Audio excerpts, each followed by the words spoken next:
1 Samuel, capítulo de número 4. Nós vamos ler a partir do versículo de número 1.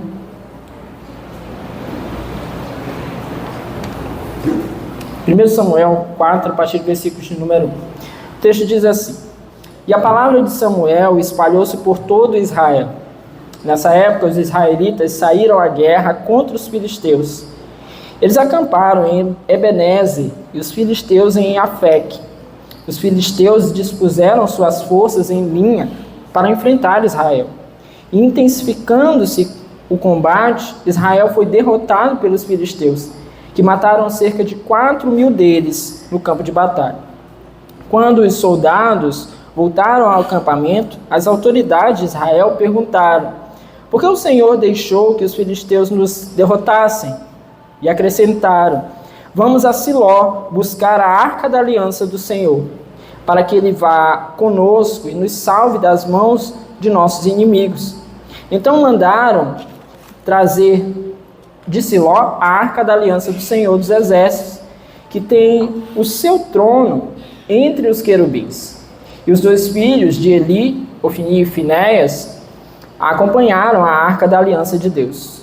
Quando a arca da aliança do Senhor entrou no acampamento, todos os israelitas gritaram tão alto que o chão estremeceu. Os filisteus, ouvindo os gritos, perguntaram: o que significam todos esses gritos no acampamento dos hebreus? Quando souberam que a arca do Senhor viera para o acampamento, os filisteus ficaram com medo e disseram: deuses chegaram ao acampamento. Ai de nós! Nunca nos aconteceu uma coisa dessas. Ai de nós! Quem nos livrará das mãos desses deuses poderosos? São os deuses que feriram os egípcios com toda espécie de pragas no deserto. Sejam fortes, filisteus, sejam homens, ou vocês se tornarão escravos dos hebreus, assim como eles foram escravos de vocês. Sejam homens e lutem. Então os filisteus lutaram e Israel foi derrotado. Cada homem fugiu para a sua tenda. O massacre foi muito grande. Israel perdeu 30.000 homens de infantaria. A arca de Deus foi tomada e os dois filhos de Eli, Ofni e Finéias, morreram. Senhor, essa é a tua palavra e nós nos colocamos aqui em tua presença nessa hora, pedindo ao Senhor da tua graça, direção, favor sobre as nossas vidas, para que em nome de Jesus nós sejamos fortalecidos nessa hora, acrescidos da tua doce presença, levados a compreender a tua santa vontade. Senhor, não permita que nós venhamos a sair daqui da mesma maneira como entramos, mas possamos viver lá fora aquilo que o Senhor tem para nós, a tua instrução, o teu favor. Nós oramos e repreendemos tudo que não presta, que não vem do Senhor. Todo pensamento ruim, todo medo, toda apreensão, toda ansiedade, toda dor, toda preocupação com as coisas lá fora. Nós oramos, Senhor, e repreendemos esse lugar das nossas vidas e das nossas mentes nessa hora. E pedimos ao Senhor que nessa noite, mais uma vez, apenas a tua palavra e o teu Santo Espírito tenham lugar para agir e reinar no meio de nós. Amém e amém. Bom, meus irmãos, aqui no capítulo 4 de 1 Samuel, nós veremos o início do cumprimento das predições dos capítulos anteriores sobre a vida do sacerdote e juiz de Israel, chamado Eli, sobre seus filhos e sobre a sua família. Se você voltar um pouquinho aí no capítulo de número 2 desse mesmo livro, nós vamos perceber o comportamento dos filhos de Eli. Eli parece ter sido um homem bom. O texto não nos sugere o contrário disso, né? Parece que ele realmente foi um homem bom, parece que ele realmente instruiu seus filhos, mas nos parece também que em um dado momento, seus filhos acabaram se desviando daquilo que era a vontade de Deus, aquilo que era a palavra de Deus, e foram viver, então, passaram a viver as suas vidas como filhos de Belial.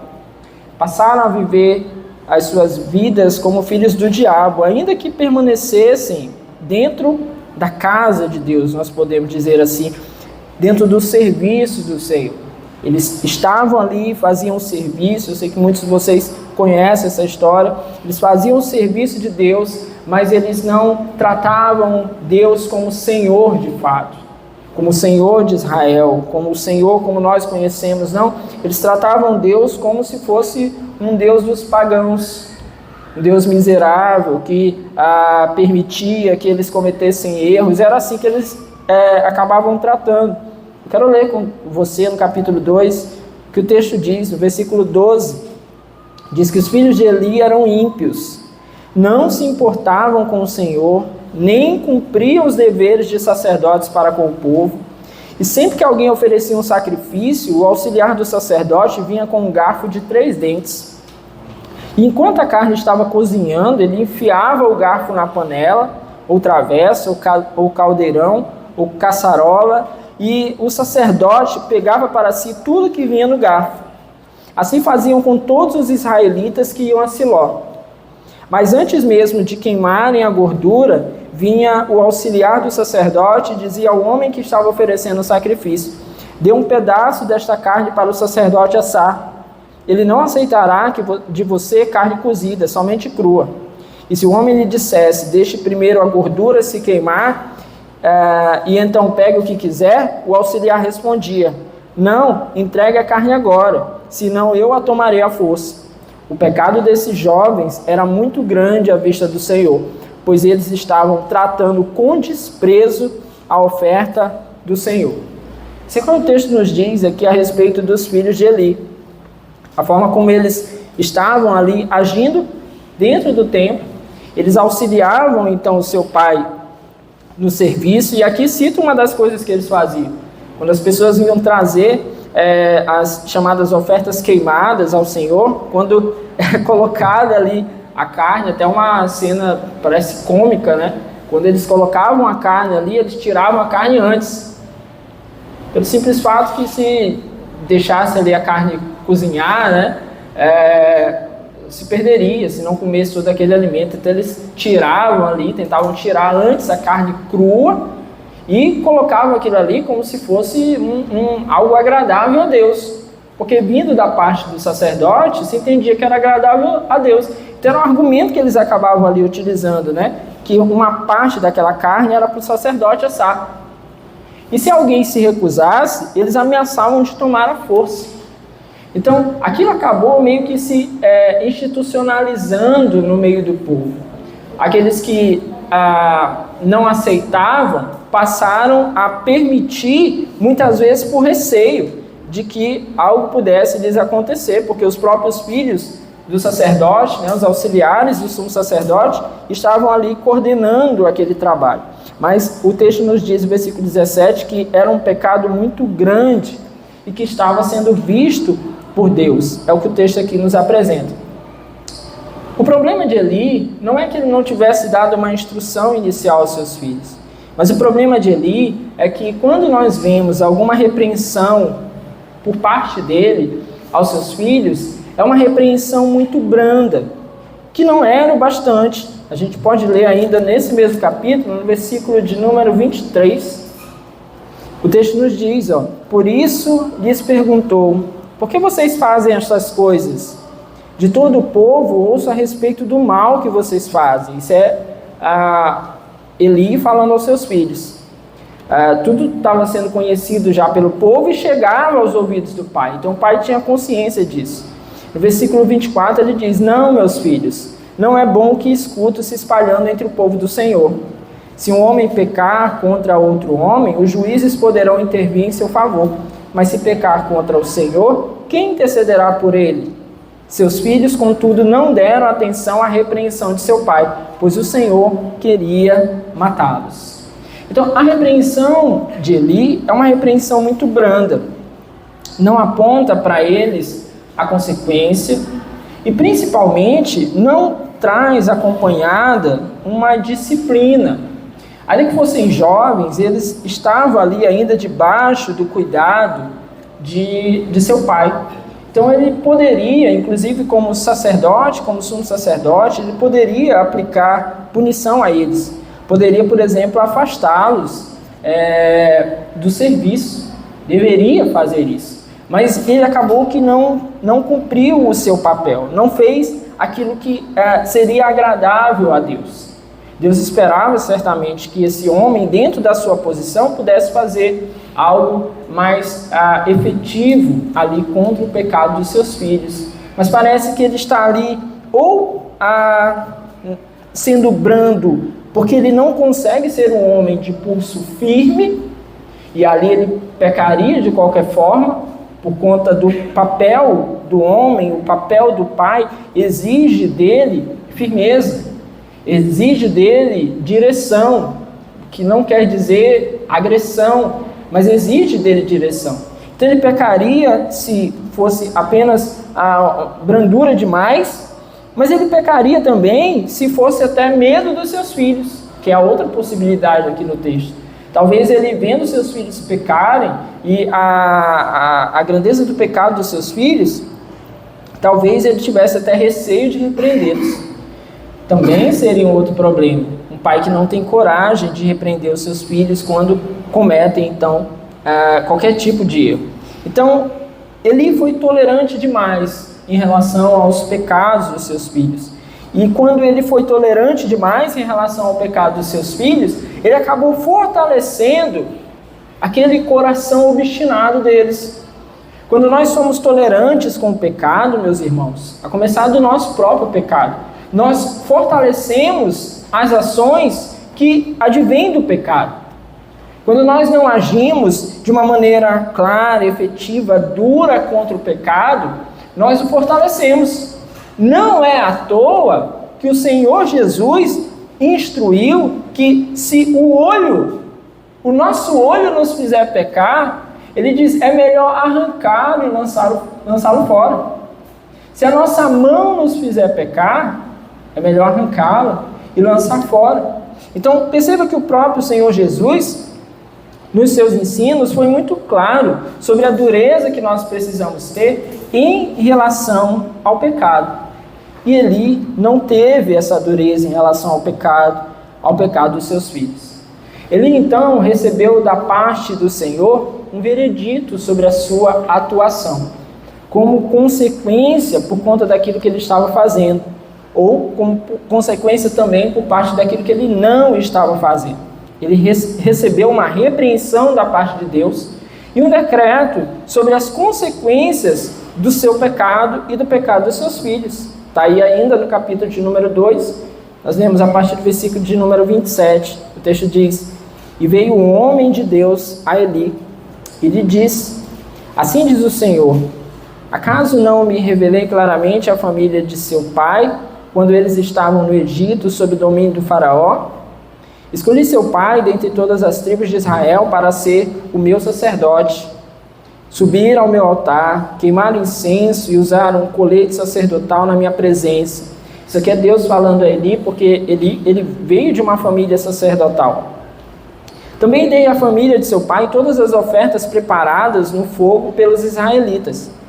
Por que vocês zombam de meu sacrifício e da oferta que determinei para a minha habitação? Por que você honra seus filhos mais do que a mim, deixando-os engordar com as melhores partes de todas as ofertas feitas por Israel, o meu povo?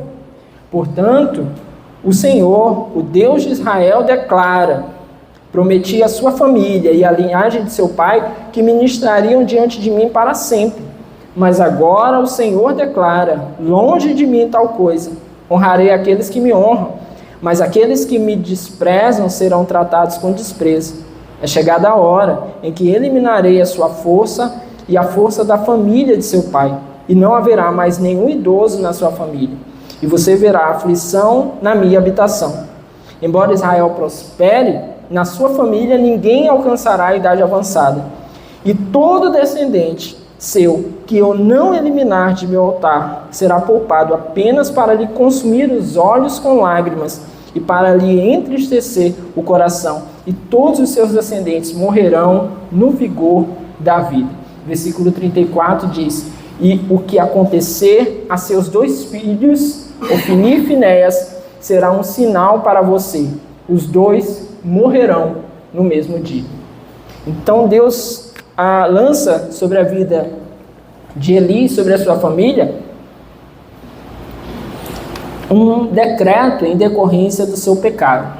Talvez bem aqui a gente pudesse abrir um parênteses sobre uma possível crueldade ou um possível não permissão de Deus, uma possível não permissão de Deus de uma correção futura. Algumas coisas que a gente precisa entender, né? Aqui nós ainda não temos Jesus revelado. Então, Jesus, quando vem, ele vem justamente para que os homens possam, por meio dele, se arrepender e serem perdoados dos seus pecados. Mas aqui nesse momento também nós temos uma outra questão. Tudo que acontece aqui, de alguma forma, aponta e é figura para nós daquilo que ainda estaria por vir. Então, a gente precisa também observar o texto dentro dessa perspectiva. Não ocorreria hoje de Deus decretar a morte minha e da minha família, sua e da sua família, por conta de um erro, de um pecado, ainda que fosse omissão, né? Isso aí, hoje, fora de cogitação. Mas dentro do contexto aqui do Antigo Testamento, e dentro do contexto do povo de Israel, isso aqui é completamente cabível, e é uma lição suficiente para eles e também para nós. O que nós vamos tomar dessa história aqui é justamente aquilo que acaba vindo como consequência sobre esse povo. Esse contexto todo aqui foi para você ver que nós temos um povo que está debaixo de uma liderança pecaminosa e está, de alguma forma, conivente com esse pecado. Então, nós estamos enxergando aqui um povo todo que, junto com a sua liderança, ele é sumo sacerdote e juiz nesse tempo. Ele é o juiz depois de Sansão. Então ele está aqui como sumo sacerdote e juiz, então ele é talvez a principal liderança ali no meio do povo. Havia outras lideranças menores, depois a gente vai ver o papel deles nisso aqui, mas ele é a principal liderança. Seus filhos pecam, ele é conivente com aquilo ali, e o povo também observa, conhece tudo isso, nós vimos o texto agora há pouco, o povo conhece, sabe, levava até ali as questões, e as coisas iam passando. Parece que está tudo normal. Parece que está tudo tranquilo.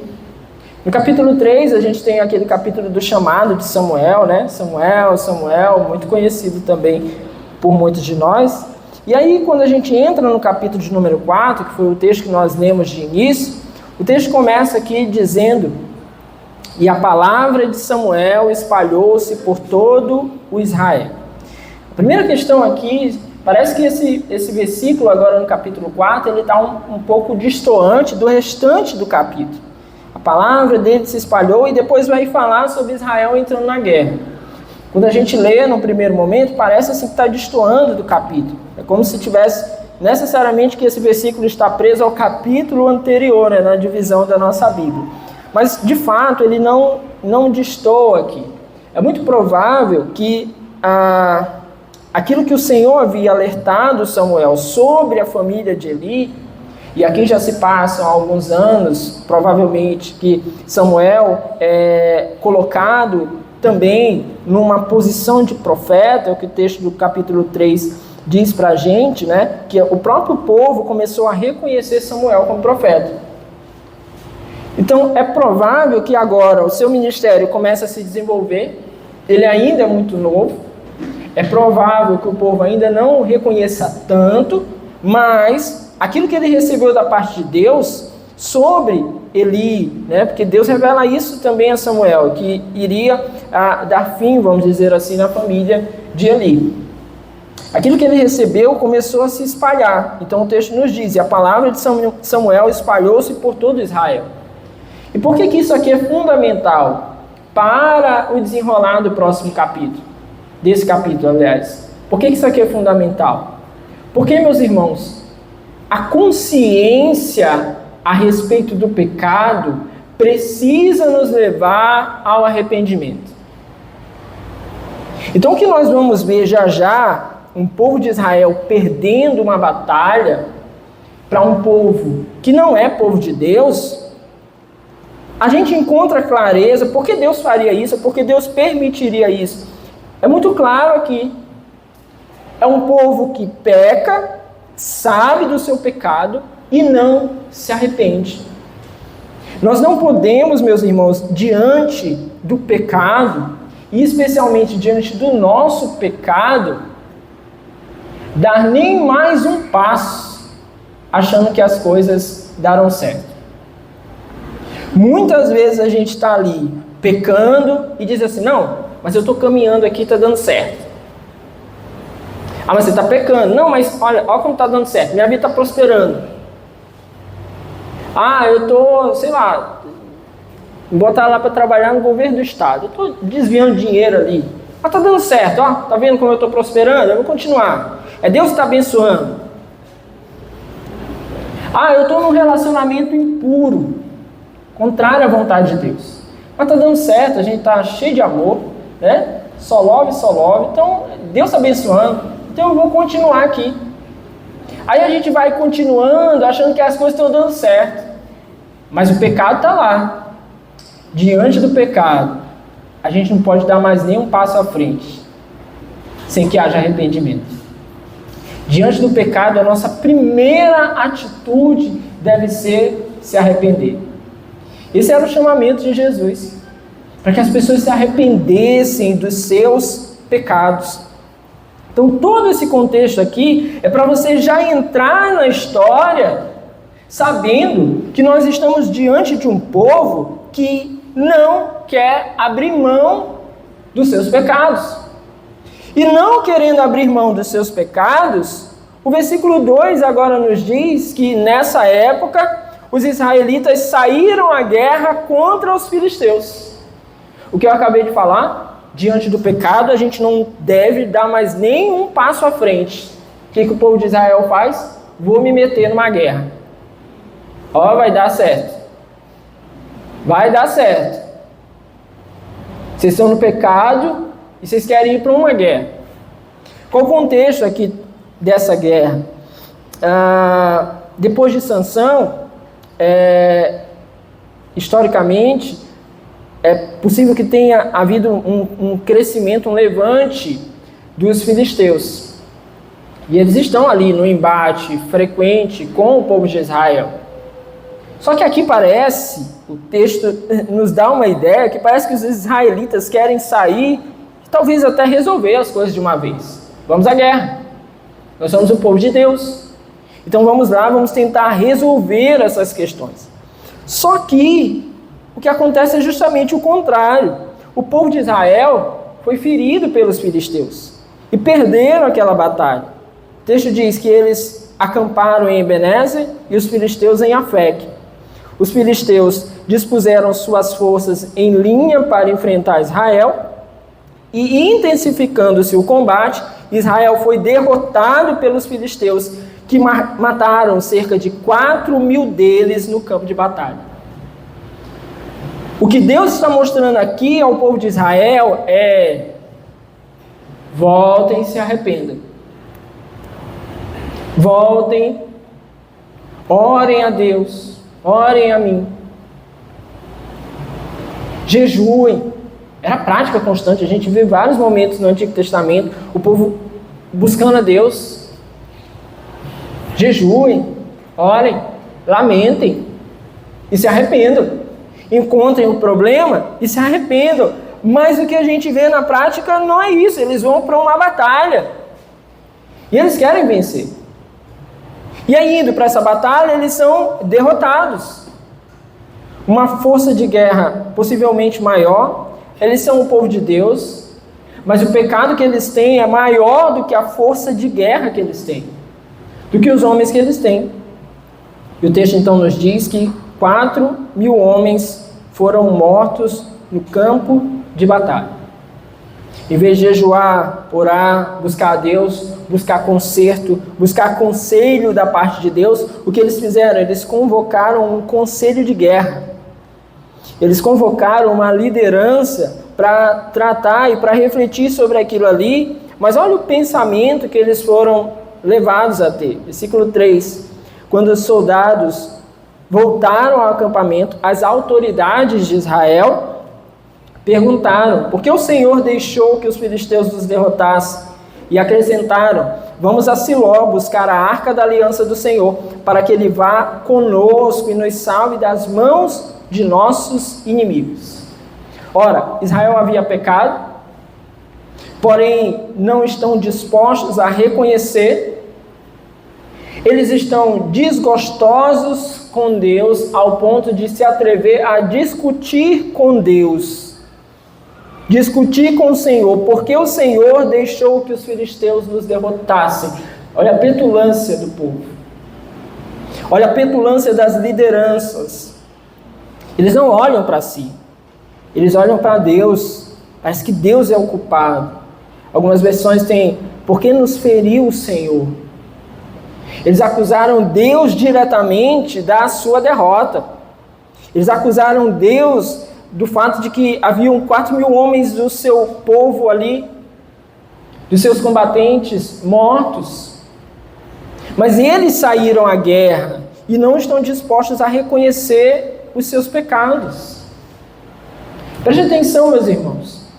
Quando nós nos deparamos com derrotas, talvez uma das primeiras coisas e mais saudáveis coisas que nós precisamos fazer é buscar o Senhor olhando para nós. Não é buscar o Senhor olhando para o outro, é buscar o Senhor olhando para nós. Senhor, vê o que há de mal em mim, vê o que não está bom, porque somos povo de Deus, amém? Israel aqui é povo de Deus. Não há ninguém mais interessado nas vitórias do povo de Deus do que o próprio Deus. Mas há uma derrota aqui. E o que está errado? Em primeiro lugar, olha para nós. Senhor, tem algo errado em mim? Estou pecando?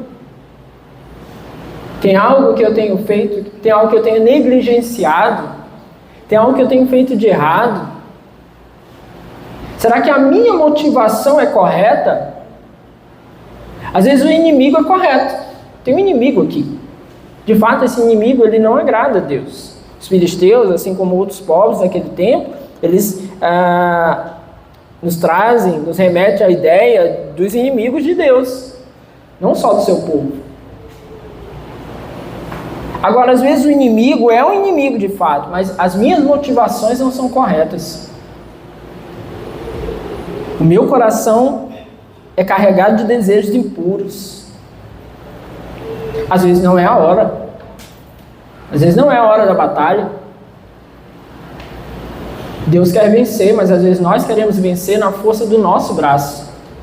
Então nós precisamos, num primeiro momento, olhar para nós diante das derrotas e pedir a Deus que nos esclareça aquilo que nós estamos fazendo, que estamos vivendo e o que precisamos corrigir, amém?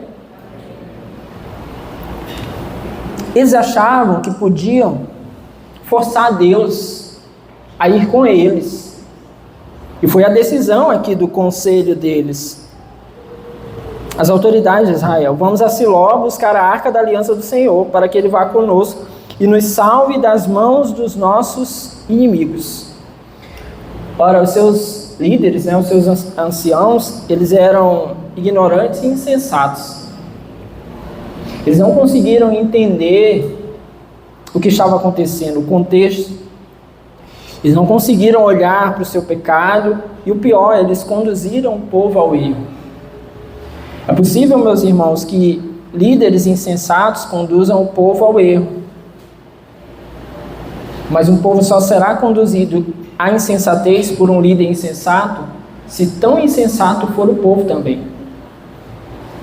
É por isso que não há inocentes, porque o povo também precisa ter sensatez. Eles também conhecem o mesmo Deus. Ainda que o contexto aqui seja um contexto diferente da nova aliança, mas o povo também sabe quem Deus é. E eles também têm a possibilidade aqui de refletir. Mas não, eles vão atrás da insensatez dos seus líderes. E eles logo trataram aqui de colocar o plano dos seus líderes em ação. Versículo 4. Então mandaram trazer de Siló a arca da aliança do Senhor dos Exércitos, que tem o seu trono entre os querubins. E os dois filhos de Eli, Ofni e Finéias, acompanharam a arca da aliança do Senhor. A gente volta para Eli agora. Eli não teve coragem suficiente de repreender os seus filhos, e agora ele não tem coragem suficiente de deter o povo e deter os demais líderes do povo. Ele é juiz e sumo sacerdote. Ele tem toda a possibilidade aqui de deter, de repreender esse povo, mas ele não fez isso. Mais uma vez demonstrando a sua omissão e até a sua participação ativa no pecado do povo. Eles tinham aqui também uma profunda veneração pela arca. Nós sabemos, você já deve ter ouvido falar sobre isso, que a arca, ela era um sinal visível da presença de Deus. Assim todo o povo entendia. E é comum então, meus irmãos, que aqueles que desconhecem os aspectos verdadeiros da fé, essenciais da fé, venham a se prender em rituais, em práticas externas, quando não conhecem a fé genuína. Esse povo aqui não conhece a fé genuína em Deus. Então eles se apegam ao aspecto externo. Se nós trouxermos a arca, resolveu o negócio. Assim acontece até hoje. Se você levar essa vassoura para sua casa, chegar lá, você vai varrer todos os problemas, amanhã não tem mais problema. A pessoa vai lá e compra a vassoura na igreja tal, e leva. E vai varrer os problemas em casa. Se você comprar esse lenço e botar lá, se você tomar um copo da água, não sei o quê. Pessoas que não conhecem os aspectos verdadeiros da fé, eles são levados por esses rituais e práticas externas, e eles acreditam nisso. A arca do Senhor, aqui nesse caso, estava sendo engrandecida, parece que eles têm um zelo pela arca de Deus, o povo tem um zelo pela arca de Deus, um respeito por ela, mas eles não têm um respeito pelo próprio Deus. O Deus da arca não é respeitado. Por quê? Porque eles permanecem nos seus pecados. Então não adianta, meus irmãos, às vezes a gente tentar demonstrar uma veneração a Deus, tentar demonstrar, glorificar a Deus, e a gente não corrigir as coisas mais simples. Os nossos pecados, os nossos erros. Não adianta. Você pode ter um ministério mais lindo, mas se você não buscar corrigir aquilo que tem que ser corrigido, você não está glorificando a Deus. Nós não estamos glorificando a Deus se fazemos assim.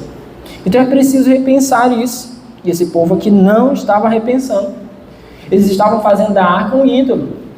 Então eles estavam agindo tal qual os povos pagãos, fazendo da arca um ídolo, trazendo ali idolatria para a arca. Sabe aquelas pessoas que abrem a Bíblia em casa e deixam em cima, debaixo da TV? Debaixo da TV é emblemático, porque parece que a TV está acima da Bíblia, literalmente. Aí deixa a Bíblia lá aberta, ou então compra um quadro da página da Bíblia aberta, e bota bem bonito, e parece assim que Deus tem um lugar especial lá, quando não tem. Insensatez o nome disso. Assim como esse povo aqui, é um povo insensato, que achou que a presença da arca simplesmente os livraria, só porque ela estaria ali no meio do acampamento. Primeiro, eles sequer tinham a permissão de Deus para levar a arca até aquele lugar. Aí em Deuteronômio 12, não precisa abrir agora não, mas o texto nos mostra que a arca só deveria permanecer no lugar que Deus quisesse. Então eles não tinham essa liberdade para chegar e dizer assim, vamos lá, busca a arca e traz para cá e a gente resolve. Não, Deus não havia mandado.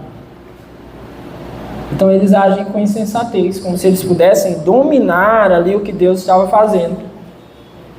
E aqui, meus irmãos, ainda que eles tivessem motivos genuínos, aqui um povo inimigo, nós somos o povo de Deus, vamos pegar a arca, é uma forma de glorificar a Deus aqui, ainda que tudo isso fosse genuíno e não era, mas ainda que isso tudo fosse genuíno, só o fato de que Ofni e Finéias foram encarregados de acompanhar a arca da aliança de Deus, já era de se fazer repensar em tudo. Porque imagine se esse povo manda Ofni e Finéias para carregar a arca, eles trazem a arca chega no acampamento, e agora a arca chega no acampamento e o povo vence. Seria uma valorização do pecado daqueles homens. Então estavam errados de qualquer forma. O Senhor não vai valorizar os nossos pecados. Quando nós tivermos os nossos embates, nós precisamos refletir sobre a nossa vida. O Senhor não vai valorizar os nossos pecados.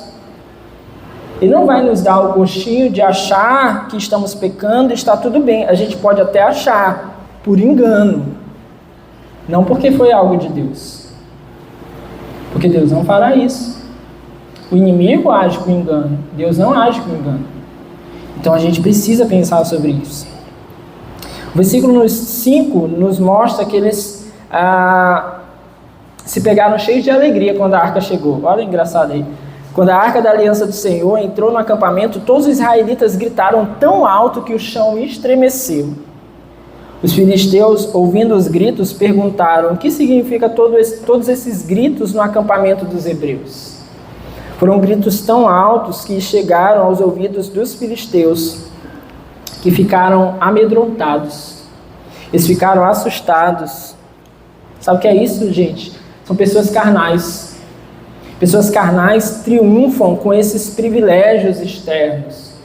Sabe? Se tem um elemento, se tem alguma coisa externa, parece que aquilo é suficiente. Se está em igreja A, igreja B, parece que isso é o suficiente. Eles se arvoram dessas coisas, se sentem felizes por isso. São pessoas carnais. Pessoas que estão distantes de Deus.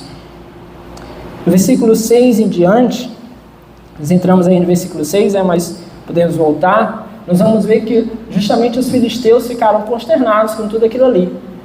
Assustados, amedrontados. Os filisteus, ouvindo os gritos, perguntaram: o que significam todos esses gritos no acampamento dos hebreus? Quando souberam que a arca do Senhor viera para o acampamento, os filisteus ficaram com medo e disseram: deuses chegaram ao acampamento. Ai de nós! Nunca nos aconteceu uma coisa dessas. Ai de nós! Quem nos livrará das mãos desses deuses poderosos? São os deuses que feriram os egípcios com toda espécie de pragas no deserto. Os filisteus estão assustados. Por quê? Porque eles têm uma consciência, um pensamento acerca de Deus equivocado. Eles também acreditavam que a simples presença ali da Arca da Aliança talvez fosse suficiente para dar a eles a vitória. O que a gente pode perceber aqui é que é possível que gente da igreja tenha um pensamento tão errado sobre Deus quanto gente de fora da igreja. Então o povo de Deus, o povo da igreja aqui, está com um pensamento equivocado sobre Deus. O povo de fora também. Então não é só gente de fora que vai ter pensamentos equivocados. Não é só gente de fora que vai ter pensamentos difíceis, errados sobre Deus. É possível que pessoas estejam dentro da igreja com pensamentos errados sobre Deus. Por isso é tão importante que a gente conheça verdadeiramente a palavra, amém? É tão importante, porque de repente nós estamos no meio de uma batalha, de conflitos pessoais, de problemas na nossa vida, e a gente está lidando com isso de maneira equivocada, porque não conhecemos o Deus que nós servimos. Estamos na igreja, fazemos parte desse povo, mas não o conhecemos verdadeiramente. E esse povo aqui, filisteu, eles não conhecem, beleza, mas eles não são povo de Deus.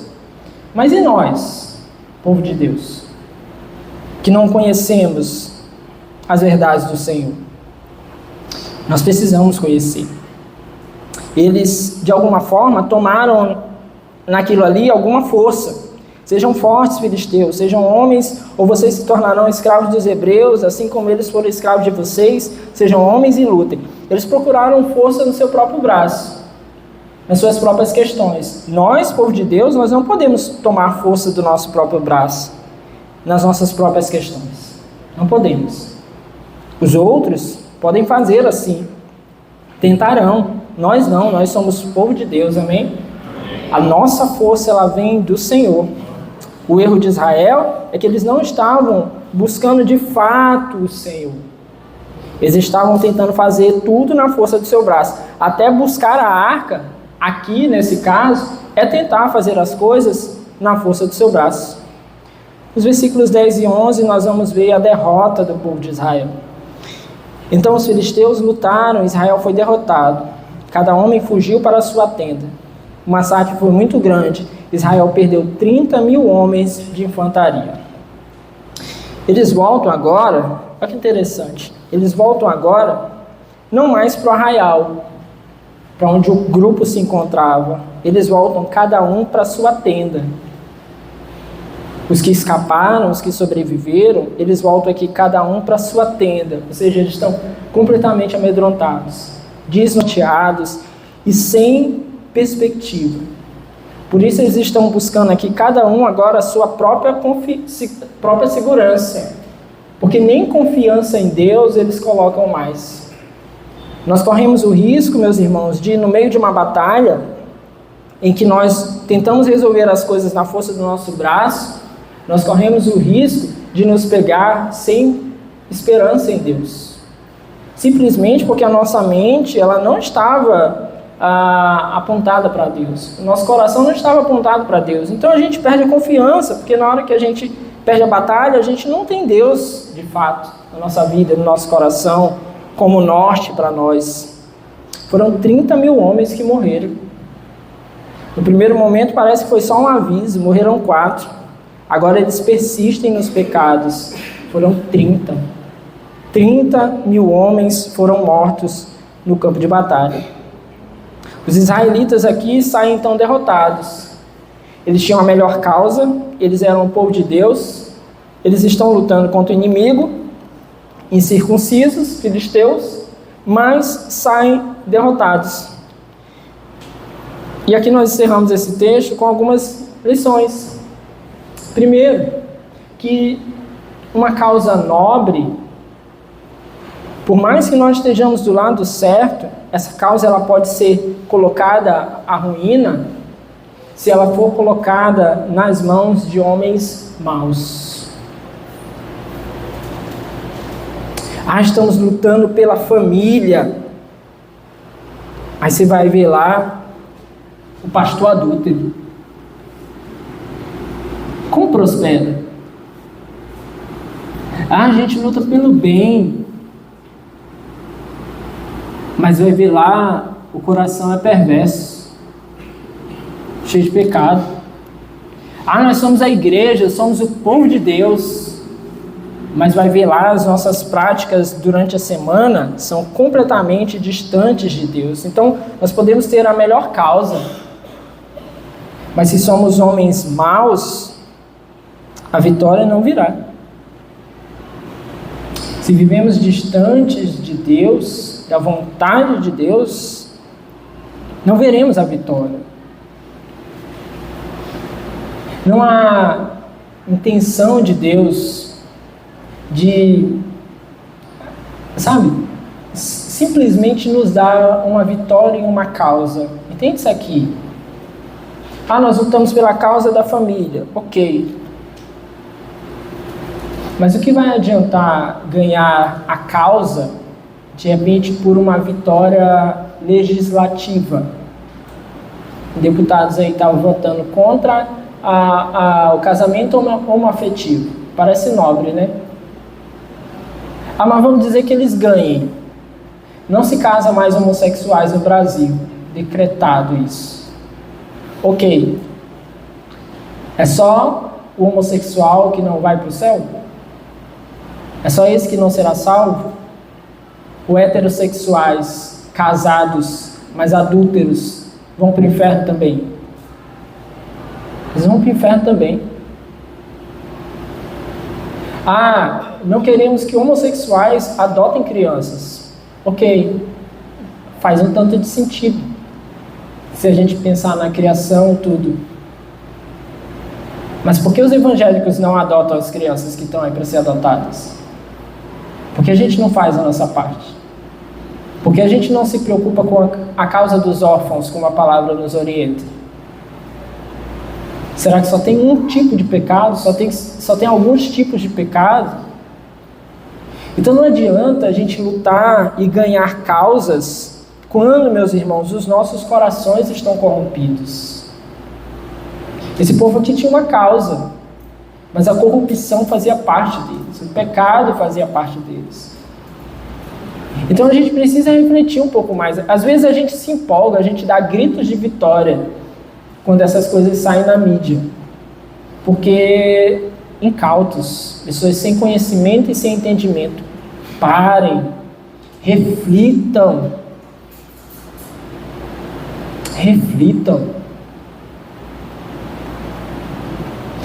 Estavam querendo plebiscito para evitar o aborto no Brasil. Parece ser legal o negócio. Ok, mas a questão de vida é para ser inegociável, não é nem para colocar em votação. É para a gente lutar em todo tempo, pregar. Mas vai dar chance da gente divulgar as nossas ideias na TV. Gente, se nós, cada um de nós, abrirmos a nossa boca para falar, a gente não precisa de tempo na TV. Se eu e você falarmos, usarmos as nossas redes sociais que a gente tem aí, liberdade, para ensinar, para instruir as pessoas, falar com as pessoas próximas de nós que pensam diferente, a gente não precisa de tempo na TV.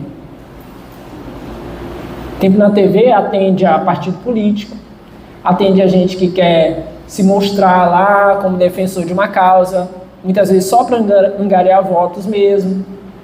Mas a causa de verdade,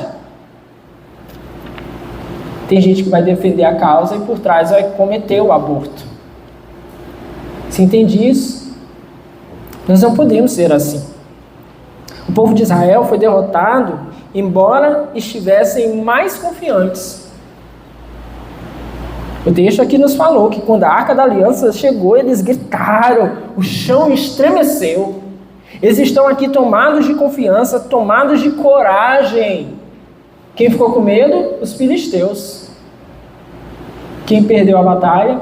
O povo de Israel. Isso aqui nos ensina que não é uma simples motivação que nos faz vencer as batalhas. Bastou uma permissão de Deus para que os filisteus vencessem, e eles venceram. E Israel foi humilhado. 30 mil soldados mortos aqui dentro desse contexto é humilhação. Às vezes a gente acha que só vai ganhar, vencer, conquistar, fazer as coisas para Deus se estivermos muito motivados. Não, a gente vai fazer muita coisa para Deus no dia que a gente não está muito motivado. A gente vai fazer muita coisa para Deus no dia que a gente não está com tanta coragem. Mas se estivermos nas mãos de Deus, fazendo o que Deus quer. Senhor, eu não estou com tanta coragem, mas eu vou fazer o que te agrada. E aí quando a gente faz o que agrada a Deus, aí Ele direciona as vitórias. Porque, como eu disse agora há pouco, mais agrada a Deus as vitórias do povo de Deus. Então você não vai precisar sempre estar encorajado, você não vai precisar sempre estar empolgado, mas nós vamos precisar sempre estar obedientes ao Senhor. Paulo diz, eu nunca fui desobediente à visão celestial. Paulo escutava de Deus, e o que ele escutava de Deus, ele tratava de obedecer.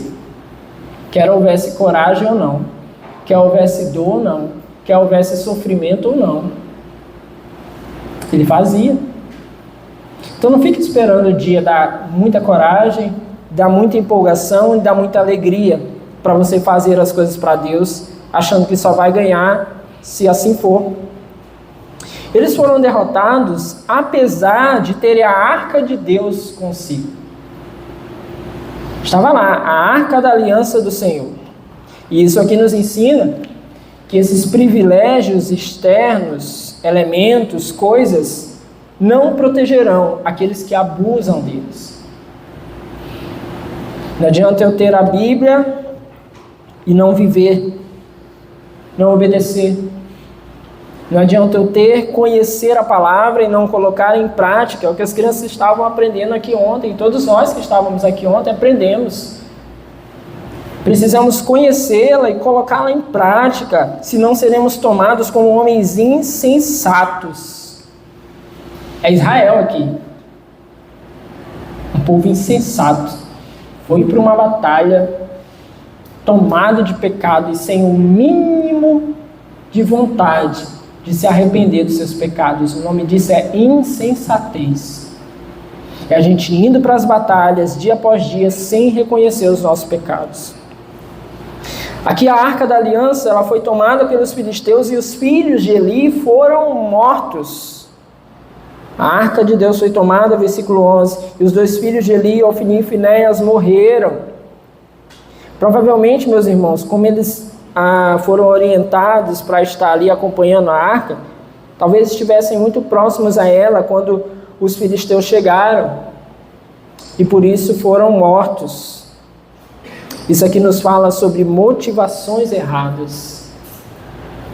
Eles estavam ali, vocês acham que eles estavam ali porque eles... Gente, ser um pilantra que rouba a carne do templo, você acha que ele quer estar lá na batalha? Na frente de batalha, defendendo um povo? É um pilantra.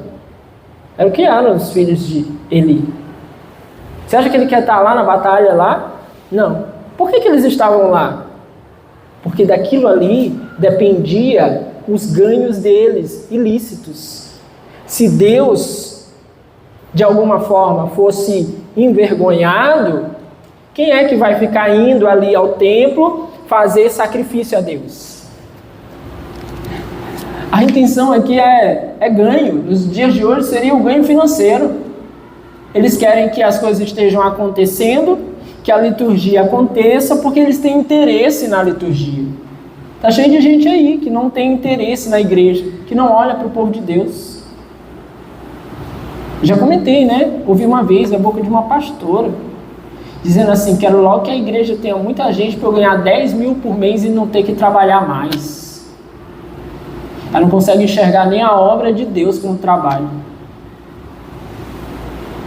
É olhar para o povo com percepção de que o povo é trouxa. Motivações erradas. Morreram. Porque o salário do pecado é a morte. A gente pode estar no ambiente, mas fazer com as motivações erradas. E era exatamente isso que eles estavam fazendo aqui. Talvez, vamos desconsiderar aqui o decreto de Deus, mas talvez se ele tivesse feito a sua parte e excluído seus filhos do sacerdócio, eles não estariam ali carregando a arca, certo? Porque eles estariam fora do sacerdócio, não seriam auxiliares, estariam afastados, não seriam dignos de carregar a arca. O que ele fez?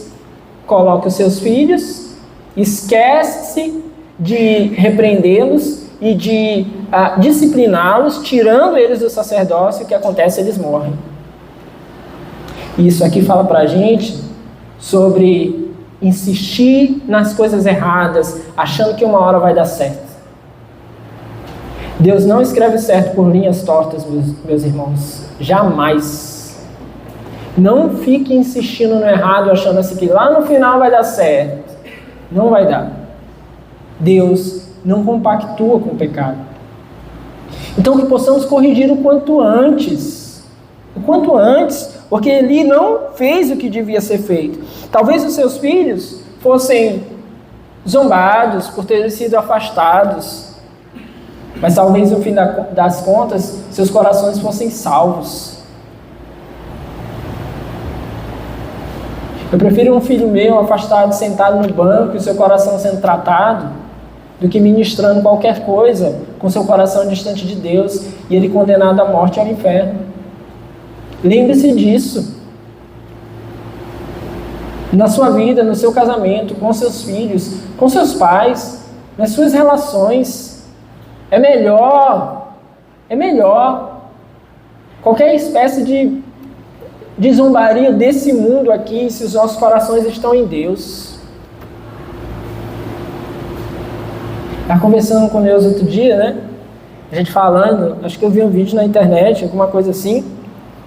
A gente estava falando sobre, eu não estou brincando aqui, estou falando sério, sobre a questão de pessoas solteiras, né? Principalmente dentro da igreja, principalmente mulheres. Cara, é ruim o negócio. Sabe por quê? Porque cada dia mais é difícil para todo mundo, por conta do homossexualismo. Muitas mulheres têm recorrido ao homossexualismo porque muitos homens por muito tempo estavam recorrendo, e agora as mulheres começaram a recorrer também. Às vezes começa nas escolas, 12, 13, 14 anos. Estão recorrendo ao homossexualismo. Parece que está virando natural. Aí você está dentro da igreja e você diz assim, não, eu quero viver segundo a vontade de Deus, beleza. Aí você vai olhar, muitos não estão na casa de Deus. Padrão de muitas igrejas é muita mulher, pouco homem. Aí você vai encontrar uns melhorzinhos, já estão casados. E uns carga torta, estão lá, você não quer o carga torta. E é isso mesmo, não tem que querer não. E tá certo. E é melhor estar assim, com a vida e o coração em Deus, do que se aliar a alguém que vai tirar você da vontade de Deus. Melhor, claro, vale para homem e para mulher, né? Homens está ficando difícil também, porque, como eu falei agora, muita gente tem recorrido ao homossexualismo. Tem parecido natural.